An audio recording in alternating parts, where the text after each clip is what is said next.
오늘은 두 주간 하던 강의 잠시 접고 우리 주제 열등감이라는 주제로 강의식 설교를 하려고 합니다. 마음에 대해서도 우리 잠깐 살펴본 적이 있었는데 좀 더 세부적으로 들어가서 열등감이라는 주제로 한 두 주간 살펴보면서 우리 좀 도움을 받고자 합니다. 이무석 교수의 성격 아는 만큼 자유로워진다는 책을 많이 참조했습니다. 성경 말씀을 보겠습니다. 사무엘상 18장 5절에서 7절까지의 말씀. 자, 오늘 편안한 마음으로 이렇게 들어주시면 고맙겠습니다. 제가 읽습니다. 다윗은 사울이 보내는 곳마다 가서 지혜롭게 행하며 사울이 그를 군대의 장으로 삼았더니 온 백성이 합당히 여겼고 사울의 신하들도 합당히 여겼더라. 무리가 돌아올 때 곧 다윗이 블레셋 사람을 죽이고 돌아올 때에 여인들이 이스라엘 모든 성읍에서 나와서 노래하며 춤추며 소고와 경쇠를 가지고 왕 사울을 환영하는데 여인들이 뛰놀며 노래하여 이르되 사울이 죽인 자는 천천히요 다윗은 만만이로다 한지라. 여러분, 우리 주변에서 왜 저렇게 행동할까 의아하게 여기는 행동을 보는 경우가 종종 있습니다. 근데 대부분 좀 특이하다 자신뿐만 아니라 대개 열등감과 관계되는 경우가 많습니다. 큰 잠재력이 있는데 충분히 발휘해 보지도 못하고 포기하는 그런 사람도 봅니다. 한번 강의 형식이니까 편안하게 들으시면 돼요. 다른 사람의 비판을 영 듣지 못하는 사람도 있습니다. 그리고 늘 자기 주장만 고집해요. 그런가 하면 자신에 대한 비판에 지나치게 민감해서 그 사람과 전혀 상관없는 일인데도 다 자기와 연관 있게 생각하는 사람도 있습니다. 예를 들면 주변에서 누가 갑자기 크게 웃었어. 귓속말하는 걸 봐. 저 사람들이 나를 보고 하는 말인가 보다 이렇게 생각하는 거죠. 또 어떤 사람은 유별나게 아첨받기를 좋아하는, 남들이 자기한테 아첨하는 걸 그렇게 좋아해요. 이거는 무의식적으로 자기를 무가치한 존재로 여기기 때문에 그렇지 않다는 증거를 원하는 거죠. 그게 나는 무가치한 존재가 아니야. 왜? 저 사람들이 나한테 아부해. 나는 높은 사람이야. 이게 열등감이 많다는 겁니다. 그러니까 다른 사람의 칭찬에 굶주려 있는 사람이 있습니다. 어떤 사람은 남을 깎아내기를 좋아합니다. 참 많이 비판합니다. 상대방이 낮아지면 자기가 올라간다고 생각하는 모양이죠. 이런 사람들 특징은요, 비판하는 사람들 특징은 아주 세세하게 지적을 해줘요. 자꾸만 세밀한 일까지 지시해야지 마음이 후련합니다. 다른 말로 하면 잔소리가 많습니다. 이런 사람도 있습니다. 비현실적인 목표를 정해놓고 실패를 합리화하는 사람. 한 가장이 있습니다. 어떤 일이라도 해서 먹여 살려야 되는데 너무 꿈이 커. 굉장히 뭔가 할 것처럼 구실을 내걸지만 허송세월을 보내는 사람들도 있습니다. 대개 이런 경우 제가 목록을 정한다면 더 많겠죠. 열등감에 사로잡혀 있을 때 나오는 행동들입니다. 모습입니다. 이 열등감은 자신뿐만 아니라 사회, 심지어 교회 공동체까지도 병들게 할 수 있다는 것, 파괴할 수 있다는 것, 무서운 병임을, 결함임을 우리는 알아야 됩니다. 두 주간 걸쳐서 하기 때문에 오늘은 성경에 나오는 한 사람의 예와 열등감이 무엇인지에 대한 이야기하고 그 열등감을 어떻게 우리가 대할 것인지 이야기는 다음 주에 제가 함께 나누도록 하겠습니다. 구약에 있는 한 사람 이야기를 하려고 합니다. 열등감이 심했던 사울 왕 이야기를 하려고 합니다. 잘생겼습니다. 남들보다 키가 어깨 하나 위만큼 키가 큰 사람입니다. 집안도 부유했다고 합니다. 근데 열등감이 많았던 것 같아요. 자존감이 낮았죠. 아마 이거는 어떤 분들이 그렇게 이야기합니다. 이게 집안 열등감이라고 하는데 자기가 속한 어떤 지파, 집안, 조상에 대한 열등감이 있었던 것 같습니다. 자, 우리 성경 한번 여기 봅시다. 같이 읽어보겠습니다. 9장 21절 시작. 사울이 대답하여 이르되 나는 이스라엘 지파의 가장 작은 지파 베냐민 사람이 아니니까 또 나의 가족은 베냐민 지파 모든 가족 중에 가장 미약하지 아니하니까 당신이 어찌하여 내게 이같이 말씀하시나이까 하니 그랬습니다. 어느 날 아버지가 기르던 나귀가 집을 나갔습니다. 가출한 거죠. 종을 데리고 찾으러 갔습니다. 헤맸지만 못 찾았어요. 그랬더니 사울이 어느 정도 찾다가 종한테 말합니다. 얘야, 우리 빨리 집에 가자. 그렇게 이야기를 해요. 별것 아닌 것 같은 이야기인데, 자, 우리 9장 5절 볼까요? 그들이 숲땅에 이른 때 사울이 함께 가던 사환에게 이르되 돌아가자. 내 아버지께서 암나기 생각은 고사하고 우리를 위하여 걱정하실까 두려워하노라 하니 효자일 수도 있지만 효심일 수도 있지만 아버지 눈밖에 나지 않으려고 아버지가 두려워서 급히 가려는 모습도 우리 상상해 볼 수 있습니다. 그렇지 않습니까? 나중에 사무엘이라는 선지자가 사울에게 기름 부어서 하나님 명령대로 왕으로 기름 부었습니다. 근데 백성 중에서 제비를 뽑아서 누가 왕이 될 것인지 뽑는데 그 사람 오라 그랬는데 그 사람이 보이지 않습니다. 우리 이게 또 성경 한 군데 봅시다. 10장 22절 보십시오. 제가 읽어드립니다. 그러므로 그들이 또 여호와께 묻되 그 사람이 여기 왔나이까? 여호와께서 대답하시되 그가 짐 보따리 둘 사이에 숨었느니라 하셨더라 그랬습니다. 숨어 있는 거예요. 이 말은 못 믿는 거예요. 그거를 나를 감히 내가 어떻게 왕이 될까? 물론 저한테 그렇다 그래도 저는 이렇게 반응했을 가능성이 있지만 잘생긴 외모 또 하나님께서 확증시켜 주시려고 여러 가지 영적인 체험도 하게 하셨고 또 선지자 사무엘이 그를 왕으로 세운다고 인정까지 해줬는데 열등감 굴레에서 벗어나고 있지 못하고 있습니다. 왕이 되었습니다. 아말렉과 전쟁을 하러 나갔습니다. 대승을 거두었는데 하나님이 모든 것들은 다 전멸시키고 오라고 그랬는데 좋은 물건들을 가져왔어요. 사무엘이 책망합니다.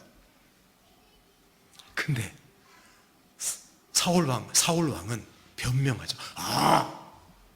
미스터 사무엘, 백성들이 원해서 제가 가져왔습니다. 이렇게 핑계를 댑니다. 물론 백성들이 원했을 수도 있습니다. 그러나 거짓말이겠죠. 이건 핑계 대는 거겠죠. 혹시 맞다고 하더라도 사울은 사람들의 비위를 맞추는 데 익숙해 있습니다. 하나님 명령을 따르는 것보다는 사람들 눈치 보는데 인기를 잃지 않으려고 노력하고 있는 모습이 여기 보인다는 말이죠. 나중에 승전비도 세웁니다. 그럴 수 있죠. 대개 열등감 많은 사람들이 외적인 증표를 얻으려고 그래요. 그러니까 열등감 많은 사람들의 특징 중에 하나가요. 일을 많이 해요. 꼭 다 그런 건 아닙니다. 오해하지 마십시오. 일을 많이 합니다. 그리고 비싼 명품으로 치장하려고 한답니다. 뭐 저거는 제 이야기가 아니라 제가 책을 읽으면서 거의 그런 이야기도 나오더라고요. 물론 명품은 가지는 게 뭐 도움되죠. 이쁘죠. 아름답죠. 그러나 열등감이 많을 때 그런 곳을 치장하려고 한다. 이런 내용들도 있습니다. 그렇습니다. 사울은 자신의 불순종을 어떻게 하고 있는가 하면 백성에게 투사하고 있습니다. 책임을 돌리고 있습니다. 남 탓하고 있습니다. 변명합니다. 자기가 책망받는 게 두려워서 제가 그랬대요. 제가 그랬어요. 백성이 그랬대요. 이게 고통을 피하려고 자기 고통을 남에게 투사하는 철저하게 열등감에 사로잡힌 모습이 사울에게 나타나 있다는 겁니다. 여러분, 사울 이야기를 좀 말씀드렸는데 열등감이 심한 사람들은 시기감도 많아요. 이제 사울 이야기 조금 더 해봅시다. 왜냐하면 잘난 사람 보면 자기가 초라해지기 때문에 시기를 해요. 이게 열등감 많은 사람의 특징이에요. 사울 왕도 시기심 대왕이었는데 특히 그 누구냐? 자기 사위 다윗에 대한 시기가 굉장히 컸습니다. 아까 읽었죠. 사무엘상 우리 18장 7절 한번 봅시다. 18장 7절. 여인들이 뛰놀며 노래하며 이르되 사울이 죽인 자는 천천히요 다윗은 만만이로다 한지라. 이렇게 나옵니다. 자기가 왕인데 다윗을 칭송도 하고 자기를 덜 칭송하니까 이건 견디지를 못하는 거예요. 심지어는 다윗 편드는 아들 요나단까지 창으로 죽이려고 했습니다. 다윗은 물론이고. 그렇습니다. 사울은 이 시기심의 희생자였습니다. 이 시기심도 낮은 열등감에서 나옵니다. 아마 제가 그 책을 통해서 한번 보고 저도 한번 생각해 봤습니다. 사울의 이 열등감은 어디서 나왔을까? 이렇게 보는 것도 틀리진 않은 것 같아요. 사울이 유년 시절, 어린 시절에 형성됐을 것이다. 이렇게 봅니다. 왜냐하면 이 단서가 될 만한 게 성경에 나오거든요. 한번 찾아봅시다. 제가 읽어드릴게요. 사무엘상 10장 14에서 16절 봅니다. 사울의 숙부가 사울과 그의 사환에게 이르되 너희가 어디로 갔더냐? 사울이 이르되 암나기들을 찾다가 찾지 못함으로 사무엘에게 갔었나이다 하니 사울의 숙부가 이르되 청하노니 사무엘이 너희에게 이런 말을 내게 말하라 하니라. 사울이 그의 숙부에게 말하되 그가 암나기들을 찾았다고 우리에게 분명히 말하더이다 하고 사무엘이 말하던 나라의 일, 국가의 일, 왕에 대한 일은 말하지 아니하니라 그랬습니다. 비밀이 많은 거예요. 집에 가서 저를 왕으로 삼았을 때 감히 말을 못하는 거예요. 그럼 말하면 뭐라고 그러겠습니까? 혹시나 야 네가 왕이라고 이런 미친놈, 너 같은 놈이 무슨 왕이야 임마, 이런 말 듣기 싫어서 안 했을 가능성이 굉장히 있습니다. 이렇게 집안에 어릴 때부터 효심이 깊다는 말은 다른 말로 하면 아주 억압돼서 살았을 가능성이 있다는 말이죠. 어머나 아버지 아래서 두려움이 많았던 것 같습니다. 그래서 이것이 사울 평생의 우울증, 시기심, 열등감, 증오심, 아마 이런 걸로 얼룩지지 않았나 우리는 상상해 볼 수 있는 것이죠. 만일 오늘 사울 이야기를 잠깐 하는데 사울이 이런 문제를 하나님 안에서, 신앙 안에서, 또 여러 가지 도움 안에서, 격려 안에서 극복되었다고 한번 생각해 봅시다. 이런 말을 했을 거예요. 자, 이게 사울의 생각입니다. 제가 그것을 한번 사울이라고 생각하고 한번 말씀을 드리겠습니다. 그렇지, 다윗의 인생을 위한 하나님 계획이 있고 나를 위한 하나님 계획이 따로 있을 거야. 하나님의 선하신 계획에 따라 다윗과 나를 통해서 하나님 나라는 확장될 거야. 그분은 그리고 영광 받으실 거야. 다윗이 만만을 중인 장군이라고 한다면 나보다 더 큰 장군 맞지. 거기에는 하나님의 크고 아름다운 뜻이 분명히 숨어 있을 거야. 다윗이 위대한 장군이 된 것 내가 상관할 바가 아니야. 난 좋지. 위대한 장군을 내 장군으로 내가 데리고 있으니 내가 다윗과 비교해서 패배감을 느끼고 비참해질 필요는 없어. 나를 위한 하나님의 선한 계획도 따로 있을 것이니까. 그리고 내가 부족하지만 나를 사랑하시고 내 인생에 특별한 의미를 부여하신 하나님께 감사할 뿐이지. 여러분, 이렇게만 할 수 있으면 얼마나 좋습니까? 다윗도 좋은 사람이고 하나님은 나대로 축복하시고 다윗 같은 좋은 신하 가지니까 나는 좋고 우리나라 튼튼하고 누이 좋고 매부 좋고. 여러분, 이게 열등감이 많이 치료됐을 때의 고백일 것입니다. 근데 여러분, 제가 말은 쉽게 했는데 이런 마음 먹기 쉽지는 않습니다. 사실 솔직하게 말하면 저도 이걸 적어놓고 만일 나라면 어떻게 했을까? 전 침묵하면 했지 이런 말은 할 수 없을 거예요. 그만큼 우리 내면 깊이 이 열등감이 있다는 거예요. 그러면 한 가지 생각해 봅시다. 열등감이란 무엇인가를 한번 생각해 봅시다. 두산백과에 보면 이렇게 나옵니다. 다른 사람에 비하여 자기는 뒤떨어졌다거나 자기에게는 능력이 없다고 생각하는 만성적인 감정 또는 의식이라고 정의합니다. 핵심은 이겁니다. 비교해서 자기가 어떻다는 것 생각하는 만성적인 감정, 이게 핵심적인 내용이에요. 일시적으로 그럴 수도 있죠. 열등감 느낄 때가 있죠. 그런데 자주 그래. 이게 열등감이고 이게 심해지면 열등감 컴플렉스까지 가는 겁니다. 열등감에 빠진 사람은요, 자신을 늘 무능하고 무가치한 존재로 여기면서 자꾸만 자기를 부정해요. 잘 들어보십시오.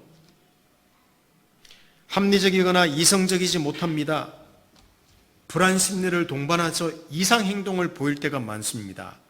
항상 남은 그렇게 생각하는데 자기가 생각해서 난 실패할 거야 이런 생각에 사로잡힐 때가 많습니다. 아까도 말했지만 이런 열등감이 열등감 컴플렉스까지 가는 거예요. 그러니까 정신분석학자들 말이랍니다. 열등감이 태어날 때부터 있대요. 이게 정신분석학자들의 이야기. 왜냐하면요, 아기가 태어났습니다. 태어났는데 하나도 힘이 없어. 아기는 전적으로 엄마한테 의존해야 돼. 먹는 거, 똥 싸는 거, 목욕하는 거, 모든 걸 엄마한테 의존해야 돼요. 둘러보니까 다 강자야, 다 위험해. 근데 엄마가 그것을 보호해줘요. 그러니까 벗어나지 않으려고 합니다. 그래서 이 정신분석학자들은요, 영아들은 모든 면에서 열등감에 사로잡히기 쉽다, 그럴 때라고 이야기해요. 일리 있는 말입니다. 근데 자라면서 열등감을 가지게 되는 여러 원인이 더 추가가 되게 됩니다. 그때가 굉장히 중요하죠. 아기 때가. 학력이나 재물이나 지식이나 기술의 부족, 외모, 가정 배경 등 상대적인 부족 때문에 열등감을 느끼게 되는 거예요. 근데 물론 이런 게 있다고 누구나 다 열등감을 갖는 건 아니에요. 유독 열등감을 더 느끼는 사람들이 있습니다. 대개, 이것도 대개입니다. 100%는 아닙니다. 어릴 때 부모의 교육에서 문제가 있기 때문에 그런 경우가 많다고 해요. 방임을 했거나 아니면 응석바지로 키웠거나 책망을 많이 했거나 비교를 많이 해서 아이가 그걸 듣게 했거나 또는 너무 많은 요구를 한 거. 너는 훌륭한 사람이 될 거야. 너는 우리 집안의 장손이고 너는 어떻게 돼? 여러분 이런 말 많이 하면요, 이 열등감을 가질 가능성이 굉장히 크답니다.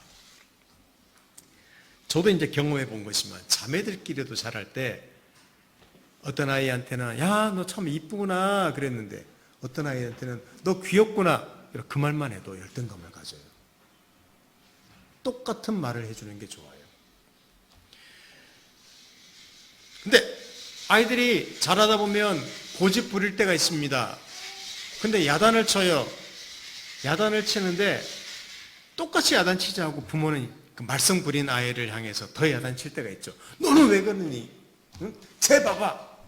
이런 경우에 안 그러지 않는데 너는 왜 그래? 그러면요, 벌써 그때부터 비교하게 됩니다. 아이들이 그런 경우가 참 많습니다. 불공평하게 대우받는다는 생각을 하게 되죠. 그리고 칭찬에 약할 때, 부모가 칭찬이 약하면요 열등감 가집니다. 방임해도 이 칭찬에 약하다는 말은 같은 말이죠. 그러면 자신이 버림받았다는 생각을 가집니다.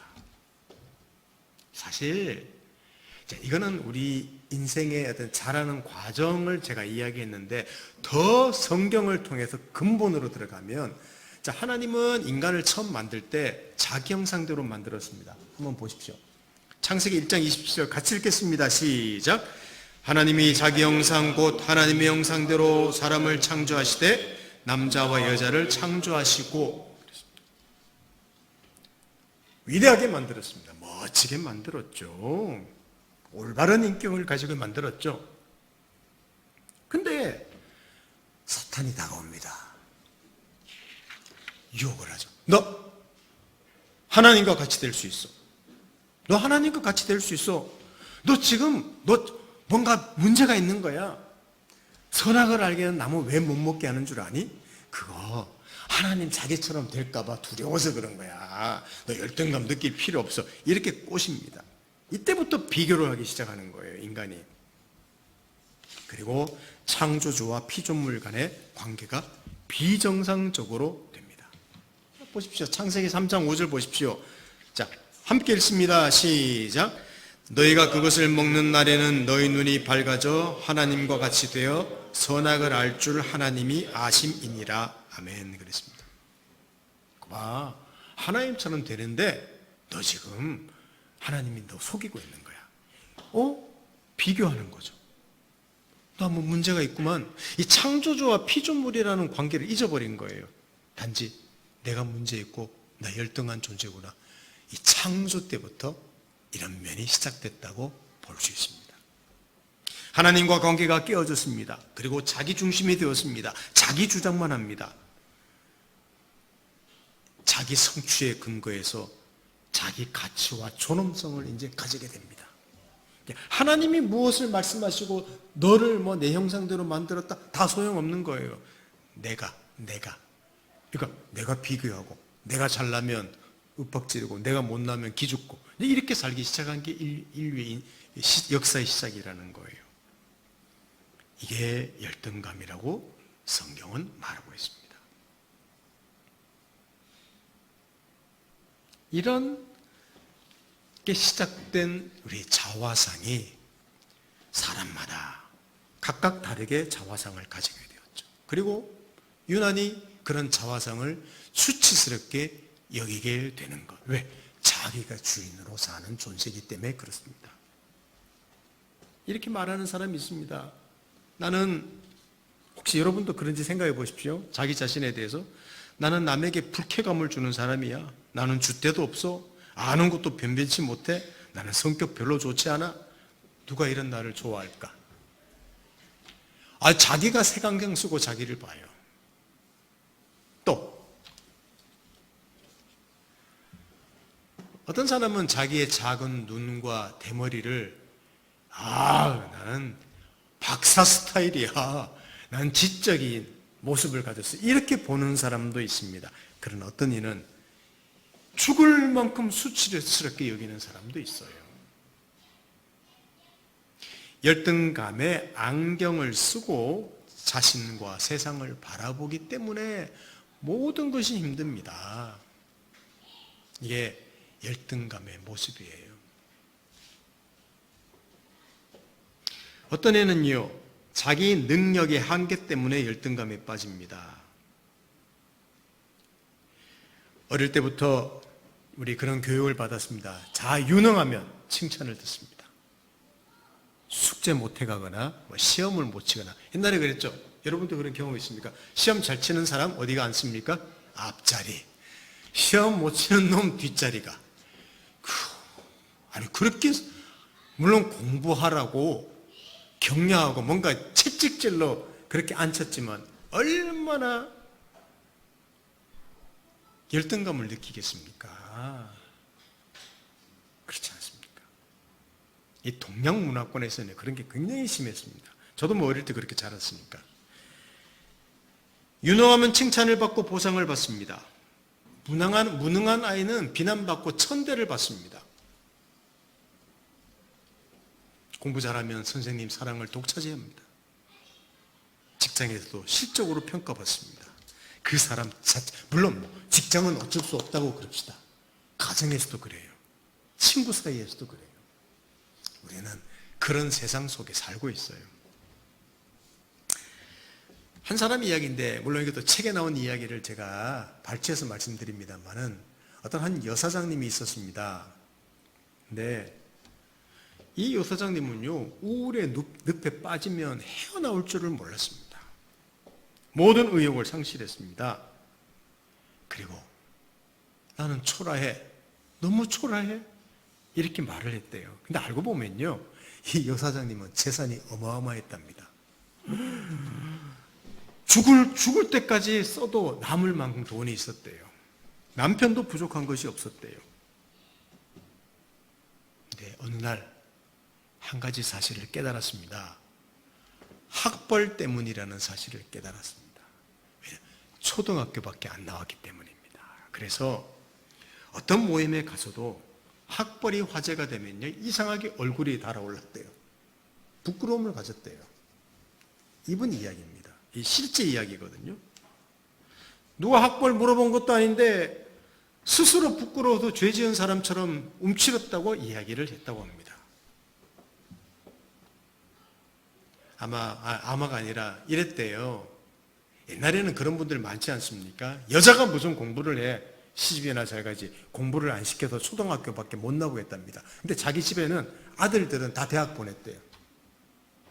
거기서 오는 열등감이 있는 거예요. 그러니까 자기 그 회사에 쟁쟁한 사원들 엄청 많이 부리는 사람이에요. 그런데도 심지어 대학 졸업장까지도 돈 주고 산 모양이에요. 학벌에 대한 이 열등감이 조금도 변색되지 않고 수시로 공격했답니다. 무슨 말입니까? 돈도, 지위도, 명예도 이 사람이 가지고 있는 한 가지 열등감을 해결하지 못했다는 거예요. 이게 우리 사람이 가지고 있는 열등감의 무서움입니다. 열등감은 두 가지 특징을 가지고 있다고 합니다. 하나는 어린 시절에 주로 생긴다는 것과 또 하나는 만족을 모르는 욕심이라는 겁니다. 이 부인처럼 많은 것을 소유하게 되어도 만족감이 없답니다. 이게 열등감의 특징 중에 하나래요. 그래서 재미있는 이야기 하나 드릴게요.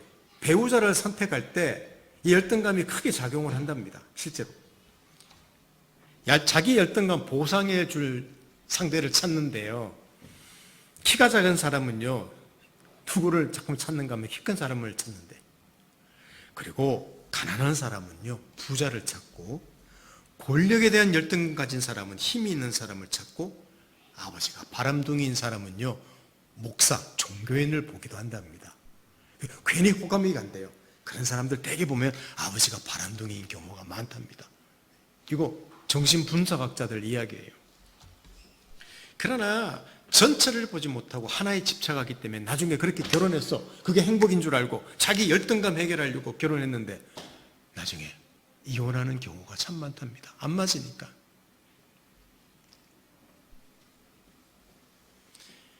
그래서 열등감이 심한 부모는요, 자식에 대해서 요구를 가혹하게 합니다. 대개 자식에게 너 이거 해, 너 이런 사람이 돼, 너 이거 해야 돼 막 잔소리하고 하는 사람은 알고 보면 자존감이 높은 사람이 아니라 열등감이 큰 사람이 잔소리를 많이 한답니다. 자식을 가혹하게 다룬대요. 그리고 열등감 가진 사람이, 제가 열등감의 특징이 돼서 하는 건데, 자기를 개방하려고 하지 않는답니다. 왜? 자신이 드러날까 봐. 그러니까 폐쇄적인 어떤 면이 있죠. 그리고 자기를 완벽하게 보이려고 한답니다. 대개 완벽주의자들, 반대로 생각하시면 됩니다. 열등감이 많을 것이다. 이게 또 정신분석학자들의 이야기입니다. 이 열등감은요, 하나님과의 관계도 방해합니다. 하나님이 예수 안에서 너를 사랑하고 너를 영원히 사랑한다고 별소리 다 해도 나 같은 사람이 기도를 들어주실까? 아니야. 나는 구원받지 못한 사람일 거야.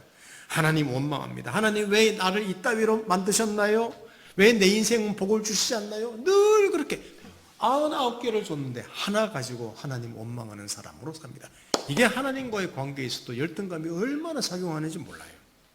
사랑하는 성도 여러분, 뭐 이런 이야기하면 책 한 권 이야기 다 해도 모자랄 겁니다. 자, 오늘 제가 빨리 성경에 나오는 사울 이야기를 잠깐 말씀드렸고, 그리고 열등감이 무엇인가에 대한 여러 모습들을 나열식으로, 오늘 설교라기보다는 강의식으로 하기 때문에 좀 말씀을 드렸어요. 여러분은 이런 내용을 들으면서 어떤 생각이 드십니까? 열등감의 내용 들으면서 혹시 이게 다 내 이야기야 라고 생각은 드시지 않습니까? 내 이야기구나. 아니면 반대로 아하, 나는 열등감이 별로 없는 사람이구나, 이렇게 생각할 수도 있습니다. 근데 저는요, 전부 다 제 이야기 같아요. 사실 저는 어릴 때부터 자존감이 컸다고 저는 확신하고 살았던 사람입니다. 왜? 하는 일마다 잘 됐기 때문입니다. 초등학교 들을 때도 추첨으로 들어가는 학교인데요, 저는 막 단번에 추첨돼서 학교 들어갔는데 제 동생은 추첨 떨어져서 다른 학교 갔다가 나중에 또 들어가는 케이스가 되기도 하고, 시험 치면요 100% 돼요. 그리고 학교에 들어가서 첫 시험은 무조건 3등 안에 다 들었습니다. 신기하게. 그러니까 사람들이 전부 다 저를 보고 와, 공부 잘하는 사람으로 착각을 해. 그러니까 나는 늘 자신감이 있는 거예요. 신앙생활 열심히 했죠. 목사한다는 생각 변함이 없었죠. 그런데 저는 저 자신을 몰랐습니다. 저한테서 나오는 어떤 깜짝깜짝 놀라는 일들이 참 많거든요. 이게 난가? 제가 놀랍니다. 그러면 제가 합리화하죠. 에이, 사람들 다 그렇지. 좀 모난 부분도 있겠지. 성질 나면 다 그렇지 난 성질이 급한가 봐. 이렇게 저는 생각했습니다. 그런데 좀 옛날에 좀 코칭이라는 것도 좀 배우고 해보고, 또 상담에 대한 이야기도 많이 듣고 책도 읽으면서 제가 깊이 깨달은 내용이 있습니다. 내가 착각했습니다. 제 자신에 대해서. 참 열등감이 많은 사람이구나. 제가 오늘 그 원인에 대해서는 말씀을 좀 안 드리겠습니다. 여러 가지 이유가 있겠죠. 제 자신을 정직하게 살펴보면 자존감이 큰 게 아니라 얼마나 열등감이 컸는지 그게 제 자신의 삶에 다 나타났고, 폐쇄적이기도 하고 자녀를 키울 때 나타났고, 참 그 모습이 많았다는 것을 저는 다 인정하게 됩니다. 그게 제 모습이었습니다. 여러분, 더더욱 그리스도인들은 조심해야 돼요. 신앙으로 모든 문제를 해결하려고 합니다. 신앙으로. 기도하고 말씀 보면 되지. 열등감 같은 거 그거 문제야. 이렇게 생각하는 사람도 있어요. 아닙니다. 하나님은 우리를 아까도 말씀드린 하나님 형상대로 전인적인 존재로 만들었습니다. 근데 죄 때문에 전인적인 면에서 왜곡되고 결함이 생겼습니다. 이런 이해가 있어야 돼요. 그러면 하나님 내가 천국 가고 죄 문제 해결됐다, 이런 문제가 아니라 우리는 전인적인 존재이기 때문에 지적인 면, 정서적인 면, 의지적인 면, 영적인 면 다양하게 있지 않습니까? 그 감정적인 면에 있어서도 얼마나 많은 요소들이 있겠습니까? 이 면들이 우리 균형을 이룰 수 있도록 도움을 받아서 좀 모난 부분은 깎이고 또 이렇게 침체된 부분은 올라오고 이 균형을 맞추는 일을 평생 해야 되는 거예요. 이게 하나님이 우리를 전인적인 존재로 하나님 형상대로 만든 존재이기 때문에 그렇습니다. 그런데 여러분, 말씀 보고 기도하면 돼. 하나님이 알아서 해주실 거야. 이걸로 해결되겠습니까? 아닙니다. 성경은요, 이런 문제를 구체적으로 다 다루지 않습니다. 물론 하나님이 우리를 사랑하신다는 내용, 그것만큼 우리를 열등감에서 해방시켜 자유롭게 할 게 어디 있습니까? 예수를 보냈다는 사실 하나만 하더라도 우리는 열등감 가질 필요가 없는 존재예요. 그러나 인간이 그런 존재가 아니란 말입니다. 그거는 우리의 기초가 되지만 너무 섬세한 존재라서 하나하나 도움받아, 내가 이런 존재구나, 내가 이런 존재였구나, 이렇게 살았구나, 이게 문제구나. 여러분, 그것들을 치료해 나가는, 보듬어 나가는 일을 평생 하셔야 되는 거예요. 그래서 자기 자신을 그리스도인만큼 모르는 사람도 없다고 할 정도로 우리 그리스도인들이 이런 문제에 되게 약점이 있을 수 있습니다. 그래서 제가 오늘 이 열등감이라는 주제 한 2주간 말씀을 잠깐 아주 피상적으로 말씀드리는 것이죠. 깊이 드릴 수는 없습니다. 우리 인간을 이해하는 중요한 책 몇 가지를 정해서 그래서 읽을 필요가 있습니다. 그런 걸 알면 머리가 복잡해진다고요? 아닙니다. 인간 자체가 그래서 복잡한 거예요. 그래서 오히려 이런 책들 도움받고 사람의 도움을 받고 여러 가지 루트의 도움을 받으면서 단순해질 필요가 있다는 사실입니다. 제가 이런 내용을 오늘 설교 시간을 빌어서 여러분한테 전한다고 열등감은 우리 어릴 때부터 가질 수 있겠구나, 나 열등감 많구나, 열등감 없어지면 좋겠다, 이렇게 해결된 문제가 아니라 평생을 내가 어디서 내 문제, 왜 이런 현상들이 내 삶에서 반복해서 나타나는지, 왜 나는 움츠려드는지, 왜 남을 시기하는지, 나는 왜 비판을 많이 하는지, 왜 나는 늘 우울증이 있는지, 왜 힘든지, 불평이 많은지, 신앙이 안 자라는지 그 내면에 보면서 혹시나 그것이 내 안에 깊이 자리 잡힌 열등감이라면 우리 그 문제를 좀 도움을 받아서 우리가 온전한 사람으로 될 필요가 있습니다. 우리 그렇게 이해하시고 다음 주에 좀 나머지 남은 부분을 좀 더 말씀을 드리도록 하겠습니다. 우리 이런 도움을 받아 하나님께서 창조하신, 구원하신 새로운 피조물인 우리가 더 풍성한 삶을 살아가면 좋겠습니다. 기도하겠습니다.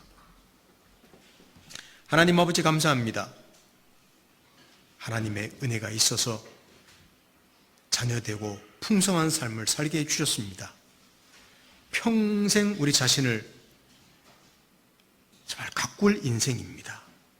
그래서 말씀도 주셨고 교제권도 주셨고 사람들도 주셨고 배우게 하셨고 이 세상에 살게 하셨습니다. 온전한 사람으로 이루어 나가도록 혹시 그것들을 깨뜨리고 있는 작은 여우가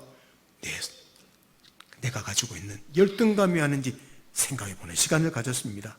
하나님의 은혜가 있어서 예수 안에서 견고해지는 인생 되도록 축복해 주십시오. 예수님의 이름으로 기도드립니다. 아멘.